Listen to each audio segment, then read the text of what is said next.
Hi all, Heath from Hunting in the Outdoors here. Look, I just thought I'd do a quick update on where we're at with all the salami and prosciutto that we've been making lately.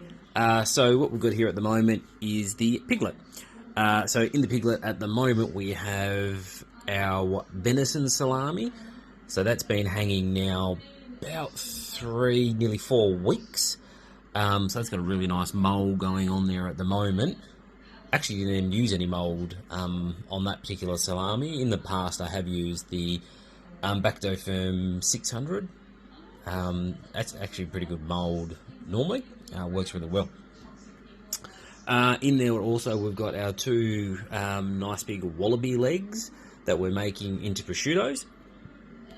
So this one, that one we had under an EQ cure, so equilibrium cure, and this one we had under the salt box method. So two different types of cures, so it's going to be interesting to see how they actually turn out. Did that deliberately to see, to test the different, I suppose, the different cures and the way they actually work. So with that one, with this particular Wallaby leg, we had that in the EQ cure with a few different spices, just to try and see, different flavours. But with the salt box method, that was purely just salt with our cure number 2. In the back, we've got some duck breast prosciutto. So we've just popped them in today. So they've been sitting in the cure, EQ cure. And EQ cure, for those that aren't familiar with it, it's where you use the precise sort of measurement of salts and your cure. So normally a lot of people use between 2.5 to 3% of the weight of meat with salt, and your same with the sort of the cure. So if you're using, let's say it's you want 3% in total, you'd use about 2.5 to and then or 2.75, and then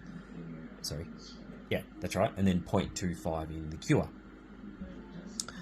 Different flavours for the duck breast prosciutto. So one we did with lime, rosemary, thyme, bit of chilli, and the other one was chilli with also some juniper berries and pepper. So it'd be interesting to see how they actually turn out. But besides that, coming on really nicely. So the salami's lost about 37% of its weight, so it's still a little bit soft, not as firm as I'd like it. So that'll be ready in probably about another week and a half. Got a really good taste. We cracked one today, so it was really nice. As you can see in there, also we've got a new logo decal. Lovely little printer that I've got now. So decided to test that out and pop one on there. Our pickled onions, so they're ready next week as well. So we've got a lot going on in this little fridge, but fantastic little fridge is the piglet. As you can see, it's pretty well stocked with those two big legs in there, and our salami. But our salami will be coming out, like I said, in about a week and a half. Now let's move over to the bullock. So the bullock is our dry aging fridge. As you see, we've got a little baby, well not baby, we've got a little Wallaby leg in there, and our little venison backstrap. So they've been in there now about 2 weeks. So with those ones, I'm going to leave them in there a bit over, probably about 40 days, just to see how it goes. Really nice dark look on them at the moment, so that's fantastic. For those that have followed the page before, we've done the venison backstrap, which is what we've got there at the moment. That's the lower part of the rib, the spine with the backstrap on there. We've done that in the past, and also a leg, and we've left them in there for about 28 days maximum. So we're just going to push it now and go 40 days. And same with the Wallaby leg. So Wallaby is absolutely a really lovely game meat here in Tasmania. You can hunt that all year round with a license, unlike mainland Australia, where it's pretty well Wallaby hunting is off the menu over the mainland in a lot of the states. But here in Tassie, you can do that certainly all year round with a standard sort of game license, about $30. Versatile game meat Wallaby, it's fantastic actually. But yeah, so that's what we've got going. A lot of different things on the go.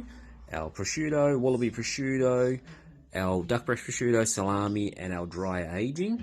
Now with the Wallaby prosciutto, so what we'll do with that is once it's hit about 20% weight loss, about that, and then we'll start to cover it. I think it's called a sagna, which is I've probably butchered the way that that's said, but it's a mixture of pork lard and rice flour with pepper, and smother it in that to obviously slow down the drying out of it so it doesn't lose too much moisture really quickly.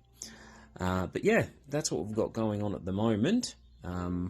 Lovely sign I got for my birthday drone, the deer, and our smoker that my granddaughter helped me put together. Well, look, thanks for everyone for following the page. Stay tuned, we've got a lot more happening. We've got a few other things coming up, so we'll be making probably this weekend some sausages, if all goes well. Some wallaby and pork sausages. But so stay tuned for that. All right, thank you all. Bye.